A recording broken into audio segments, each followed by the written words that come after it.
All right, welcome back, everyone. We're diving deep into social media today, Sounds good. but with a twist. Okay. We're looking at how different generations in the UK are using it, or, well, not using it. Interesting. Yeah, it's pretty fascinating. We're going off of this article called, hold on, Take your time. Mit den Jahrstuhlte. All right. It's, well, we're really going to try and figure out what these trends tell us about how technology is changing our relationships and lives. It's a huge topic, that's for sure. Affects everyone, really. Definitely does.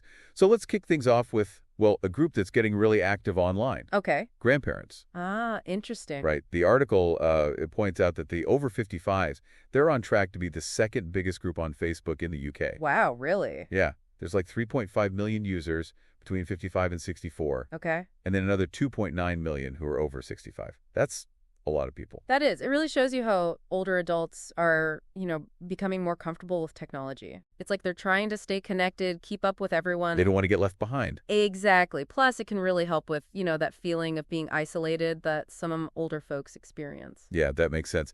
The article, it actually tells this story about a woman named Sheila. Okay. She's 59, and she joined Facebook, well, just to connect with her grandkids. Oh, that's nice. I know, right? She even says she sees more of their lives than her own grandparents ever saw of hers. It's really heartwarming to see how technology can bring families closer like that. It is. But we got to remember, it's not all sunshine and roses, right? Right, of course. There are challenges, especially for older adults who, maybe aren't as tech-savvy. Exactly. Things like privacy settings can be confusing. For sure. And there's always the risk of misinformation and scams, unfortunately. Yeah, those are big concerns. Okay, so we've got grandparents joining Facebook in droves. Right.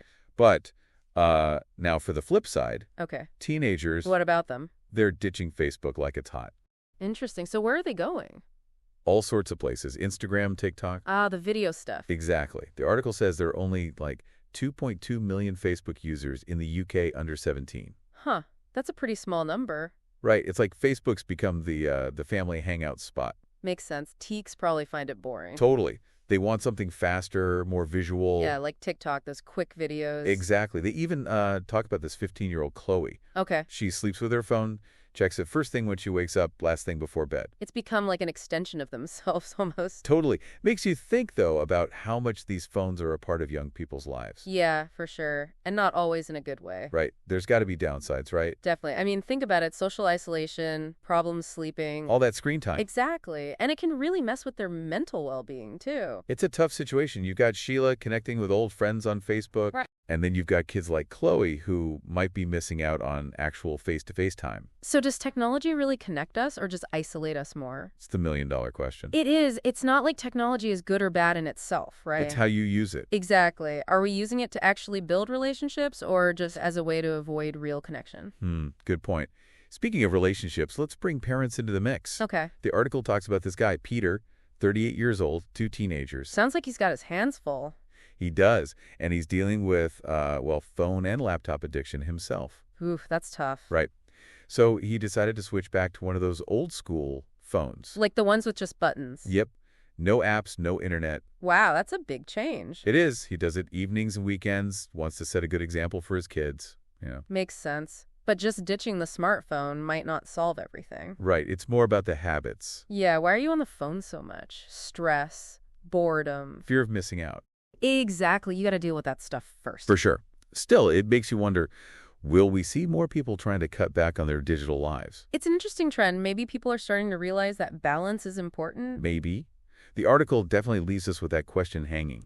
It does make you think. So, as we wrap up our deep dive today, Okay. here's a little something to ponder.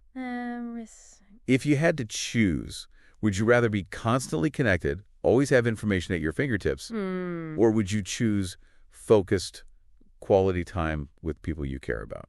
Tough choice. It is. What would you give up to find that balance? It's something we all need to think about, that's for sure. In this day and age, it's easy to get swept up in all the digital stuff. It really is. So, yeah, good food for thought. Thanks for diving in with us today, everyone. See you the next time, 10A277.